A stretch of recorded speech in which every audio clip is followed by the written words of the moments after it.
नमस्कार, स्वागत है आप सभी का। आप देख रहे हैं इंडिया डेली। मैं हूं आपके साथ गीतू चौहान और मैं हूं आपके साथ किरण। चलिए शुरुआत करते हैं हमारे स्पेशल न्यूज बुलेटिन की, जिसका नाम है गुड मॉर्निंग इंडिया। तो हमारे इस खास बुलेटिन में हम आपको दिखाएंगे देश दुनिया की तमाम अहम खबरें, वो भी एकदम अलग अंदाज में। बड़ी और अहम खबरों के साथ हम आपको बताएंगे देश का मूड, आम आदमी के लिए जरूरी बातें। और इसके अलावा गुड मॉर्निंग इंडिया में आप देखेंगे सोच की बात, जहां हम आपको बताएंगे वो खबर जो सबसे ज्यादा चर्चा में है, जो देश में बहस का मुद्दा है। और बात होगी दुनिया की, जहां हम आपको दिखाएंगे दुनिया की तमाम बड़ी खबरें। तो आइए शुरू करते हैं आपका खास बुलेटिन गुड मॉर्निंग इंडिया। और चलिए गुड मॉर्निंग इंडिया में सबसे पहले बात 4 बड़ी खबरों की, जिस पर हम आपको विस्तार से जानकारी देंगे। हमारे संवाददाता भी ग्राउंड पर मौजूद पूरी जानकारी आप तक पहुंचाएंगे। तो सबसे पहले बात होगी उत्तर प्रदेश में महिला सुरक्षा और सशक्तिकरण को लेकर के। मिशन शक्ति के 5वें चरण की शुरुआत 22 सितंबर से होने जा रही है और ऐसे में मुख्यमंत्री योगी आदित्यनाथ ने वरिष्ठ अधिकारियों की बैठक में इसका एक औपचारिक ऐलान कर दिया है। अभियान 30 दिनों तक चल करके प्रदेश के हर हिस्से में सक्रिय रहेगा। इस पर विस्तार से आपको जानकारी देंगे। बात करेंगे मणिपुर की, जहां पर बाढ़ से बड़ी तबाही मची हुई है। खेत खलियान, घर और दुकान सब कुछ डूब चुका है। इम्फाल जैसे शहरों में सड़कों पर नावें चलाई जा रही हैं। हजारों लोग अपने घरों को छोड़ चुके हैं, तो वहीं बाढ़ की तबाही में कई लोगों की मौत हो चुकी है। और वहीं तीसरी खबर में बात करेंगे अमेरिकी राष्ट्रपति डोनाल्ड ट्रंप की, जिनके सुर बदले बदले अब नजर आ रहे हैं। ट्रंप इस समय ब्रिटेन की यात्रा पर है। यात्रा के दौरान पत्रकारों से बात करते हुए ट्रंप ने कहा कि वो भारत और प्रधानमंत्री नरेंद्र मोदी के बेहद करीब है। ट्रंप ने यह भी कहा कि मैं भारत और पीएम मोदी के बेहद करीब हूं, हमारे बीच बहुत अच्छी दोस्ती है। विस्तार से इस पर भी जानकारी देंगे। और वहीं बात होगी एशिया कप की। आज एशिया कप के अपने आखिरी ग्रुप मैच में भारतीय टीम ओमान से टकराएगी। तो भारतीय टीम सुपर 4 में अपनी जगह पक्की कर चुकी है। वहीं 2 हार के साथ ओमान टीम का सफर समाप्त हो चुका है। ऐसे में जहां सूर्य कुमार यादव एंड कंपनी की कोशिश जीत की हैट्रिक लगाने पर होगी, तो वहीं ओमान टीम जीत के साथ टूर्नामेंट से विदा लेना चाहेगी। तो इन सभी 4 खबरों पर हमारी नजर बनी रहेगी, एक एक करके आपको बताएंगे। लेकिन गुड मॉर्निंग इंडिया में सबसे पहले बात करते हैं अब आज के मूड की। आज के मूड में बात होगी यूपी की। उत्तर प्रदेश में नवरात्रि के पहले दिन मिशन शक्ति फेज 5 की शुरुआत की। तो सीएम योगी ने इसकी घोषणा की और उच्च अधिकारी को निर्देश दे दिए हैं। बिल्कुल, और देखिए कि उत्तर प्रदेश में अब गुंडों की खैर नहीं है। योगी सरकार ने इस बार ऐसे मंचलों को सबक सिखाने के लिए ठान रखी है, यानी कि पूरी प्लानिंग कर रखी है, जो खास तौर पर त्योहार के समय में कानून व्यवस्था को चुनौती देते हैं। सरकार मिशन शक्ति के 5वें चरण का ये शुभारंभ करने जा रही है और ऐसे में देखिए कि मिशन शक्ति का मकसद माता और बहनों में सुरक्षा के भय भाव को जो है और ज्यादा बढ़ाना है, अपराधियों को कानून का भय दिखाना है। और इसको लेकर के मुख्यमंत्री योगी आदित्यनाथ ने 1 महीने तक चलने वाले इस खास अभियान को लेकर के सभी अधिकारियों को विशेष दिशा निर्देश दिए हैं। तो इस अभियान के 5वें चरण की शुरुआत 22 सितंबर से होने जा रही है और मुख्यमंत्री योगी ने इस अभियान को लेकर अधिकारियों को निर्देश भी दे दिए हैं। उन्होंने कहा कि इस चरण में विभागीय समन्वय के साथ व्यापक कार्यक्रम चलाए जाएं। पुलिस बल की फुट पेट्रोलिंग को और प्रभावी बनाया जाए। पीआरवी 112 की सभी गाड़ियां लगातार सड़कों पर सक्रिय रहें। जोनल एडीजी, आईजी, डीआईजी जैसे वरिष्ठ अधिकारी स्वयं फील्ड में उतरकर आमजनों से संवाद करें, पुलिस लाइनों का निरीक्षण करें और गश्त में शामिल हों, ताकि जनता को ये विश्वास हो सके कि सरकार और प्रशासन उनकी सुरक्षा के लिए तत्पर बने हुए हैं। और बिल्कुल ऐसे में देखिए कि मुख्यमंत्री योगी आदित्यनाथ के इस अभियान का असर भी अब दिखने लगा है, यानी कि शुरुआत हुई नहीं कि यहाँ पर असर दिखने लग गया है। आपको बता दें कि महिलाओं के साथ होने वाले अपराधों की अगर हम बात कर लेते हैं, तो बीते कुछ वर्षों में देखिए इसके आंकड़े में गिरावट जो है वो दर्ज की गई है और इस गिरावट के पीछे इस अभियान का एक अहम रोल है, क्योंकि 5वां चरण है। इससे पहले पहला, दूसरा, तीसरा, चौथा चरण चला है और ऐसे में जो मंचले हैं वो कहीं ना कहीं अपने शरारती या शरारत करने या छेड़खानी करने से अब बाज आने लगे हैं, क्योंकि उनको पता है कि सरकार, पुलिस प्रशासन उनको बख्शने नहीं वाली। और ऐसे में देखिए कि एनसीआरबी के आंकड़ों के मुताबिक यूपी में महिला अपराधों की दर में गिरावट दर्ज की गई है। महिला अपराधों में गिरावट आने के पीछे में महिला हेल्पलाइन, महिला थाने और तेज कार्रवाई ने इस दिशा में अहम भूमिका निभाई। तो मिशन शक्ति की शुरुआत 2020 में हुई थी। 4 चरणों की सफलता को देखते हुए योगी सरकार अब इस कार्यक्रम को गांव और कस्बों तक ले जाना चाहती है। मुख्यमंत्री योगी आदित्यनाथ के अनुसार ये मिशन केवल एक सरकारी योजना नहीं है, बल्कि हर महिला सुरक्षित और सम्मानित महसूस करे, इसके लिए एक सामाजिक आंदोलन है। तो देखना होगा, क्योंकि अब जिस तरह से इस कार्यक्रम का 5वां फेज शुरू होना है, कुल मिलाकर महिलाओं को ये बात अवगत करानी है कि वो सुरक्षित है उत्तर प्रदेश में। और इस वक्त हमारे साथ संवाददाता अभिषेक भी जुड़ गए हैं। अभिषेक, फिलहाल जिस तरह से हम देख रहे हैं यहाँ पर महिला सुरक्षा को लेकर किस तरह से उत्तर प्रदेश में तमाम तरह की योजनाएं तो चलाई जा रही हैं, लेकिन इसके अलावा जिस तरह से मिशन शुरू हो रहा है और 5वां चरण इसका होगा, तो क्या क्या तैयारी इस दौरान? देखिए, पिछले 5 साल से लगातार ये योजना, ये अभियान चलाया जा रहा है। 2020 से शुरू हुआ था। ये 5वां फेज होगा, जब मिशन शक्ति अभियान की शुरुआत 22 तारीख से, यानी शारदीय नवरात्र के पहले दिन से होगी। कुल 28 डिपार्टमेंट्स जो सरकारी विभाग हैं, उनका इंटीग्रेटेड पूरा अभियान होता है। 30 दिनों तक ये अभियान चलता है और उसमें पूरा प्रयास किया जाता है कि महिलाओं के स्वावलंबन, सुरक्षा और विश्वास को लेकर के काम किया जाए। अलग अलग डिपार्टमेंट्स का कोऑर्डिनेशन रहता है। स्कूल कॉलेजेस में छात्राओं के बीच में जाकर के उनके जागरूकता अभियान शुरू किया जाता है।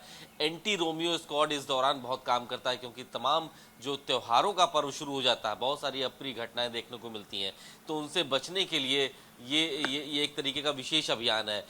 ये 5वां कंसेक्यूटिव ईयर होगा जब मिशन शक्ति चल रहा है। इसके बहुत अच्छे रिजल्ट्स मिले हैं, इसीलिए मुख्यमंत्री योगी आदित्यनाथ ने कहा है कि इस बार 22 तारीख से जो शुरू होने जा रहा है मिशन शक्ति का 5वां चरण, इसको और नीचे तक लेके जाना है। और नीचे का मतलब है कि इसको गांव तक लेके जाना है, ब्लॉक लेवल तक लेके जाना है और डाउन द लाइन लेके जाना है, ताकि लोगों को पता चल सके कि इस योजना से कितना लाभ मिल रहा है। और खासतौर पे महिलाओं की सुरक्षा, स्वावलंबन को लेकर के जो सरकार काम कर रही है, उसको भी नीचे तक पहुंचाना चाहती है। तो वो डाटा भी दिखाया कि किस तरह से महिलाओं के लिए जो पहले अपराध हुआ करते थे, अब वो कहीं ना कहीं कम हो गए हैं। तो ऐसे में महिला कितनी अपने आप को सुरक्षित, क्योंकि आप ग्राउंड पर मौजूद हैं, आपने बातचीत की होगी कि 5वां ये फेज जो है वो स्टार्ट होने जा रहा है। पहले, दूसरे, तीसरे, चौथे के बाद क्या आपको लग रहा है कि हाँ, 5वां और आगे इसी तरह से जो है ये अभियान चलता रहे और बताया जा सके हमारी माता बहनों की शक्ति को, और वो भी देखे शक्ति यानी कि नवरात्र के शुरुआत से ही इसकी शुरुआत होने जा रही है। मतलब महिलाओं में इसको लेकर के कितना ज्यादा जो है एक कॉन्फिडेंस है, या फिर महिला कितना जो है इसको लेकर के उत्साहित दिखाई दे रही हैं? देखिए, आंकड़े अपने आप गवाही दे रहे हैं कि ये अभियान सफल रहा है। इसके अच्छे नतीजे मिले हैं और इसके नतीजे हमको, आपको धरातल पर दिखाई दे रहे हैं। आप देखिए कि देर रात हाईवेज पे महिलाएं चल रही हैं, अपने वाहनों से आ रही हैं, जा रही हैं। कामकाजी महिलाएं सुबह शाम देर से भी घर से आ रही हैं, उनको अब कहीं कोई ऐसी समस्या नहीं है। पहले ये स्थिति नहीं हुआ करती थी। पहले त्योहारों के मौके पर महिलाओं का बाहर निकलना मुश्किल हुआ करता था, बहुत सारी समस्याओं का सामना करना पड़ता था। लेकिन ये सिर्फ सुरक्षा से संबंधित नहीं है, ये महिलाओं के आत्मविश्वास और स्वावलंबन से भी जोड़ा गया है।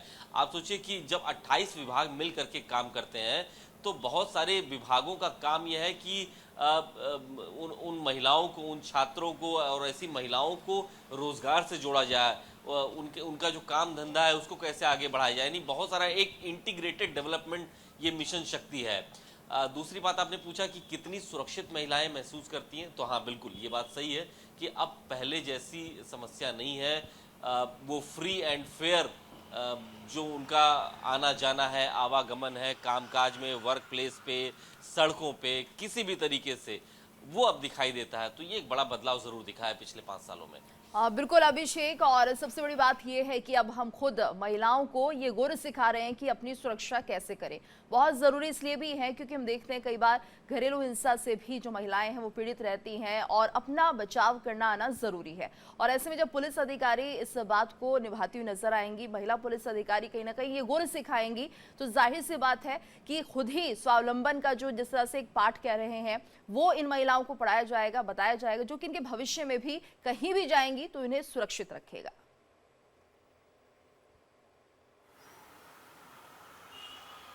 जी हाँ, देखिए बहुत सारे ऐसे कार्यक्रम इस दौरान अब अगले 30 दिनों में चलाए जाएंगे, जब जब महिलाओं के स्वावलंबन, सुरक्षा और आत्मविश्वास से जुड़े हुए कई कार्यक्रम चलाए जाएंगे, पूरे प्रदेश भर में चलाए जाएंगे, तो इसका असर आने वाले वक्त में दिखेगा। पिछले 4 जो फेजेज इसके गुजरे हैं उसका काफ़ी फायदा दिखा है और इसीलिए इसको नाम दिया गया है मिशन शक्ति, यानी महिला शक्ति से जोड़ करके उनके आत्मविश्वास, स्वावलंबन और उनकी सुरक्षा, इन 3 चीज़ों पर 28 विभागों के साथ सरकार आगे बढ़ रही है और इसके फायदे भी दिख रहे हैं। आप देखिए कि डाउन द लाइन जाकर के सरकार की तरफ से हर विभागों में कहा गया है कि महिलाओं के लिए उनके वर्क स्पेस पे भी जो सुरक्षा की जो व्यवस्था होनी चाहिए, उनके लिए अलग अलग व्यवस्थाएं जो होनी चाहिए, महिलाओं से जो जुड़ी हुई समस्याएं हैं उसको भी देखते हुए, तो ये असर पिछले 5 सालों में उत्तर प्रदेश में डाउन द लाइन दिखाई दिया है। इसका असर अब दिखाई दे रहा है और इसीलिए इस अभियान को लेकर के सरकार बहुत ज्यादा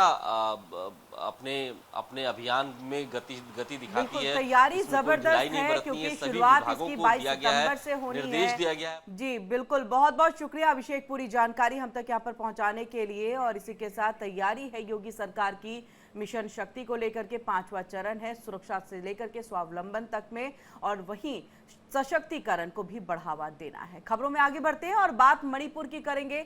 मणिपुर में मॉनसून जाने से पहले देखिए कहर बरपा रहा है। बीते 24 घंटों के दौरान मूसलाधार बारिश के कारण राज्य के ज्यादातर हिस्सों में बाढ़ आ गई है और जगह जगह भूस्खलन हुआ है। और इसे देखिए कई घर, रिहायशी इलाके, रिहायशी कॉलोनियां जो है वो जलमग्न हो गई हैं।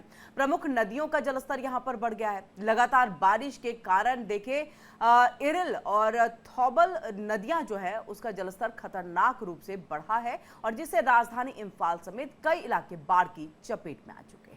और पिछले 4 दिनों की अगर हम बात करें तो यहाँ पर 4 दिनों से जारी बारिश से हजारों लोग सुरक्षित स्थानों की ओर पलायन कर रहे हैं और फसलें बर्बाद हो चुकी हैं। इरिल और थौबल नदियों के किनारे वाले क्षेत्र पूरी तरह से जलमग्न हो गए हैं। तो भारी बारिश की वजह से थौबल नदी उफान पर है।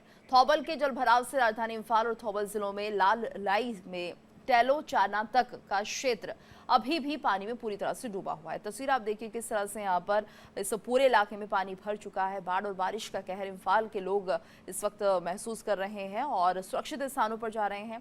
हालांकि जिस तरह से असम राइफल्स इनकी मदद कर रही है ये भी काबिले तारीफ है। जरूरत का सभी सामान इन्हें मुहैया कराया जा रहा है। राहत शिविर है जहाँ पर बाढ़ प्रभावित लोग शरण ले रहे हैं।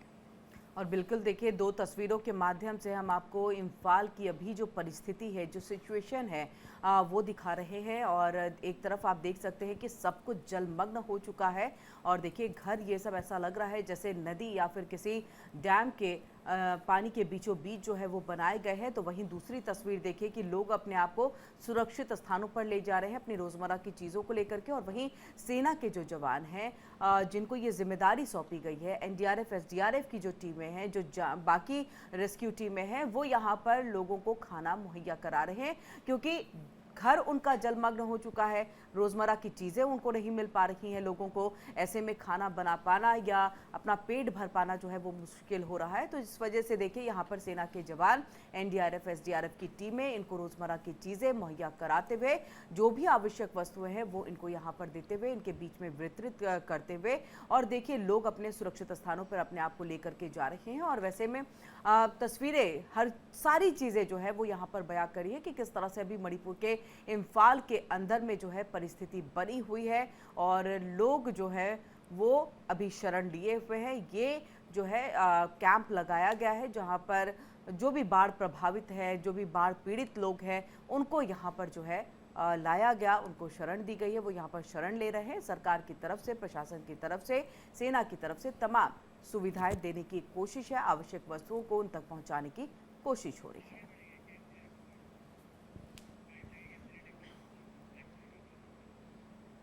तो चलिए आगे बढ़ते बात करते हैं अगली खबर की। अमेरिकी राष्ट्रपति डोनाल्ड ट्रंप के सुर अब बदले बदले नजर आ रहे हैं।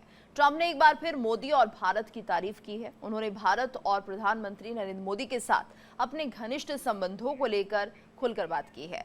तो ट्रंप ने भारत के साथ रिश्तों को लेकर बड़ा बयान दिया है। ट्रंप ने कहा कि उनके और पीएम मोदी के बीच काफी अच्छे रिश्ते हैं और वो पीएम मोदी के बहुत करीब हैं। ट्रंप ने ये बात यूरोप के रूसी तेल के खरीदी के संदर्भ में और भारत पर उनके लगाए गए कड़े टैरिफ को मिसाल बताते हुए कही है।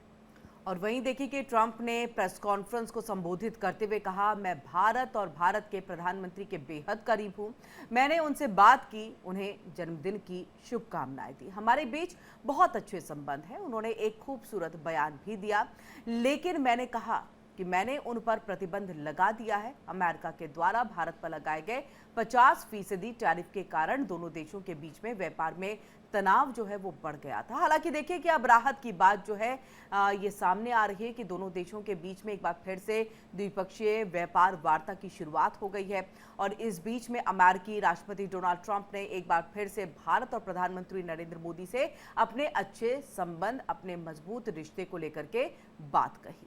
और उन्होंने ये बात अपने यूके दौरे पर कही है। ब्रिटेन के प्रधानमंत्री कीर स्टारमर के साथ प्रेस वार्ता के दौरान प्रेसिडेंट ट्रंप ने भारत और पीएम मोदी के साथ अपने मजबूत रिश्ते को पूरी दुनिया के सामने बताया है। तो उन्होंने एक बार फिर से कह सकते हैं यू टर्न लिया है और यहाँ पर पीएम मोदी की तारीफ करते हुए नजर आ रहे हैं कि मैं भारत के प्रधानमंत्री के बेहद करीब हूँ।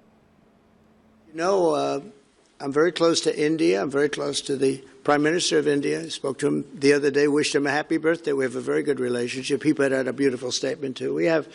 But I said, I sanctioned them. As you know, I'm very close to India. I'm very close to the Prime Minister of India. I spoke to him the other day, wished him a happy birthday. We have a very good relationship. He put out a beautiful statement too. और चलिए अब आगे बढ़ते हैं और बात cricket की करेंगे। एशिया कप 2025 में अब तक का अपराजित रही भारतीय क्रिकेट टीम अपना अंतिम ग्रुप मुकाबला अबू धाबी में ओमान के खिलाफ जो है वो खेलेगी। और ऐसे में देखिए कि सूर्य कुमार यादव की अगुवाई वाली भारतीय टीम ने अब तक टूर्नामेंट में शानदार प्रदर्शन किया है और प्रबल दावेदारी उनकी मानी जा रही है। ऐसे में ओमान के खिलाफ भी देखिए मैन इन ब्लू जीत के प्रबल दावेदार रहेंगे और टीम इंडिया पहले ही टूर्नामेंट के सुपर 4 में अपनी जगह जो है वो बना चुकी है और अब ओमान के खिलाफ मैच मात्र औपचारिकता भर रहेगी। तो देखिए ये सिर्फ औपचारिकता मात्र ही होगी क्योंकि भारतीय टीम सुपर 4 में पहले से अपनी तैयारी पुख्ता करना चाहेगी। और ओमान के खिलाफ होने वाले इस मैच में क्या भारतीय क्रिकेट टीम अपने प्लेइंग 11 में बदलाव करेगी या फिर यूएई और पाकिस्तान के खिलाफ जिन 11 खिलाड़ियों के साथ मैदान पर उतरी हैं उन्हीं के साथ खेलना चाहेगी। तो आइए आज हम आपको इसके बारे में ही बताते हैं। टीम इंडिया इस मैच को सुपर 4 की तैयारी के तौर पर देखना चाहेगी। तो ऐसे में प्लेइंग 11 में बदलाव होने के चांसेस हैं क्योंकि उन खिलाड़ी को कप्तान सूर्य कुमार यादव और हेड कोच गौतम गंभीर मौका दे सकते हैं जिन्हें अब तक हुए 2 मैचों की प्लेइंग 11 में जगह नहीं मिली है। और इन खिलाड़ियों में अर्शदीप सिंह, हर्षित राणा, जितेश शर्मा और रिंकू सिंह शामिल है। और ऐसे में देखिए कि ओमान के खिलाफ भारत की प्लेइंग 11 में अर्शदीप सिंह और रिंकू सिंह को मौका दिया जा सकता है। ऐसे में जसप्रीत बुमराह को सुपर 4 में होने वाले बड़े मैचों में पहले जो है आराम भी दिया जा सकता है। उनकी जगह पर अर्शदीप को प्लेइंग 11 में खेलने का मौका मिल सकता है। ऐसे देखिए एक संभावना जो है वो निकल करके सामने आ रही है। तो वहीं अगर हम पिछले 2 मैचों के शानदार प्रदर्शन की बात कर ले तो इसमें शिवम दुबे को आराम देकर के रिंकू सिंह को प्लेइंग 11 में शामिल किया जा सकता है। तो किसके बदले कौन आ सकता है ये हम आपको बता रहे हैं।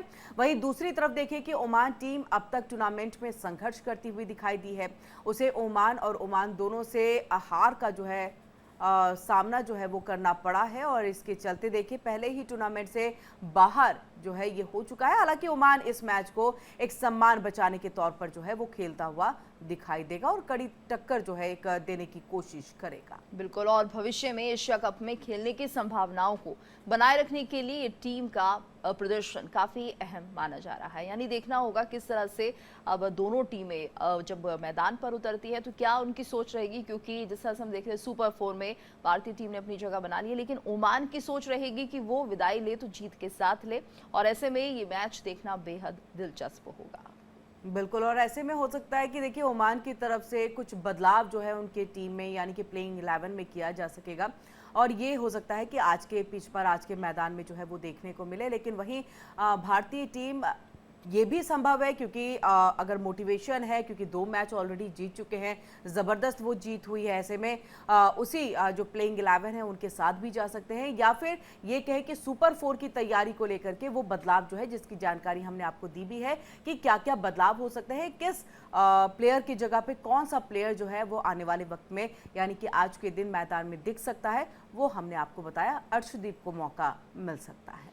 बिल्कुल, यानी कि कुल मिलाकर ये समझा जाए कि भारत और ओमान की जब टक्कर होगी तो दोनों के अपने अपने रीजंस हैं, मैदान में उतरेंगे और दोनों कोशिश करेंगे जीत के लिए, क्योंकि लगातार जिस तरह से हम देख रहे हैं भारतीय टीम जीतती हुई दिखाई दे रही है और ये कोशिश होगी भारतीय टीम की कि एक बार फिर से जीतकर कहीं ना कहीं हैट्रिक लगाई जाए। और वहीं ओमान की तरफ से कोशिश रहेगी कि वो कम से कम विदाई ले रहे हैं तो जीत के साथ ही उनकी विदाई हो। हालांकि देखना होगा कि कौन कितना खरा उतरता है मैदान पर, और देखना ये भी होगा कि टॉस जीतकर पहले क्या कुछ फैसला लिया जाता है। तो काफी दिलचस्प मैच रहने वाला है और कुल मिलाकर ये माना जाए कि यहाँ पर जिस तरह से प्लेइंग 11 में बदलाव की बात कही जा रही है तो यहाँ पर उन खिलाड़ियों को भी मौका दिया जा सकता है जो अब तक हम देख नहीं पा रहे थे। यानी कि अगर भारत की प्लेइंग 11 के बारे में बात करते हैं तो उन क्रिकेटर्स को मौका दिया जाएगा, क्योंकि इससे कोई फर्क पड़ना इतना जरूरी नहीं है, क्योंकि सुपर 4 में जो भारत है वो पहले ही आ चुका है, इसलिए डर किसी बात का नहीं है। हाँ, परफॉर्मेंस पर जरूर नजर रहेगी कि जिनको मौका दिया जा रहा है किरण, वो आने वाले समय में किस तरह से प्रदर्शन करेंगे। अपनी जीत की जो जीत का एक लय है उसको तो बिल्कुल भी भारत यहाँ पर तोड़ना चाहेगा नहीं, और ऐसा तो हमने कई बार देखा है कि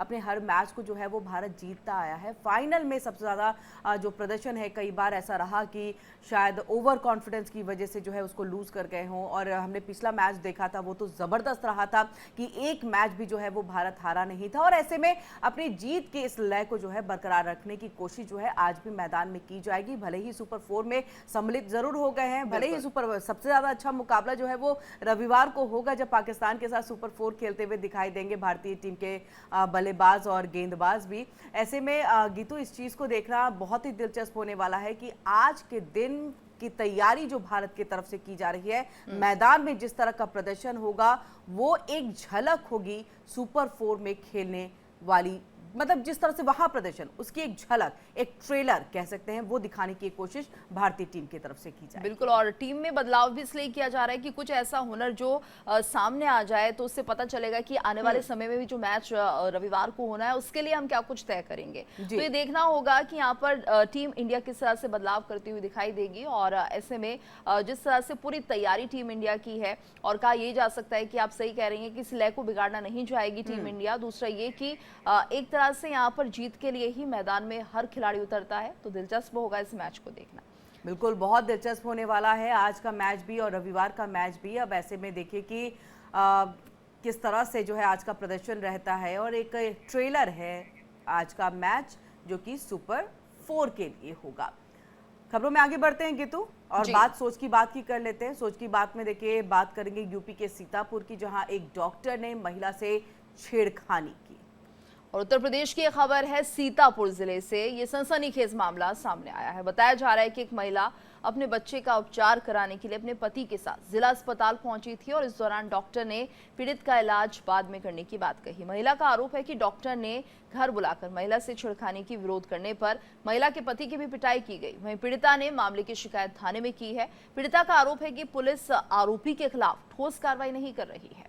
बिल्कुल, यहाँ पर कार्रवाई की मांग जो है, इंसाफ की मांग जो है वो पीड़िता की तरफ से की जा रही है, और ये कहीं ना कहीं अपने प्रोफेशन, क्योंकि डॉक्टर को भगवान का दर्जा दिया जाता है, और ऐसे में देखिए कि इस तरह से ये छेड़खानी का जो है वो आरोप डॉक्टर के ऊपर में लगा है। अब पुलिस इस पूरे मामले की जांच करेगी गीतू, तो पता चलेगा कि आखिरकार क्या रहा था, किस तरह से अब आगे की कार्रवाई हो रही है, डॉक्टर को क्या सजा, क्योंकि देखिए महत्वपूर्ण है, क्योंकि एक महिला बहुत भरोसे के साथ अपना चेकअप कराने के लिए वहां पर अगर पहुंचे और वहां पर अगर छेड़खानी हो तो संभवतः ऐसे प्रोफेशन में रहने वाले डॉक्टर जो कि दानवों के रूप में होते हैं, उनको कहीं ना कहीं सख्त सजा जो है वो जरूर दी जानी चाहिए। और देखिए पीड़िता का आरोप है कि पुलिस आरोपी के खिलाफ ठोस कार्रवाई पुलिस जो है वो नहीं कर रही है। तो ये आरोप जो है वो महिला की तरफ से लगाया जा रहा है जो कि पीड़िता है, और सीतापुर की ये पूरी घटना जहां से ये मामला सामने आया। और देखिए महिला अपने बच्चे का उपचार कराने के लिए, और ऐसा नहीं है कि अपना उपचार, अपने बच्चे का उपचार कराने के लिए अपने पति के साथ जिला अस्पताल पहुंची थी, और वहां पर इस घटना, इस कृत्य को जो है वो अंजाम दिया गया। बिल्कुल, और जिस तरह से भगवान का रूप डॉक्टर्स को माना जाता है, अगर वो ही इस तरह की हरकतें करेंगे तो कैसे उन पर विश्वास होगा। और फिलहाल हालांकि पुलिस अब इस मामले पर कार्रवाई कर रही है, क्योंकि महिला ने तो आरोप लगाया है कि जो पुलिस है कुछ नहीं कर रही है, लेकिन अब ये मामला बढ़ चुका है। ऐसे में देखना होगा कि इस डॉक्टर के खिलाफ क्या कुछ कार्रवाई होती है, क्योंकि अगर एक सख्त कार्रवाई इस डॉक्टर के खिलाफ की जाएगी तो कम से कम उन डॉक्टर्स के लिए ये सबक होगा जो इस तरह की हरकतें करते हैं। बिल्कुल, और ये बहुत महत्वपूर्ण है कि इसी अगर मामले से एक संदेश जो है डॉक्टर्स को दे दिया जाए कि आपके पास में अगर कोई महिला आती है तो आपको इस तरह से कृत्य को अंजाम नहीं देना है, बल्कि इज्जत करनी है, उपचार करना है, जो आपका काम है। जैसे मुझे इसकी सूचना मिली, वैसे मैंने मौके पे जो उपस्थित चौकी इंचार्ज उनसे मैंने बात करी, तो उन्होंने बताया था कि जो महिला थी और उनके हस्बैंड थे और उनके बच्चा था और उनको चौकी पे ले गए थे।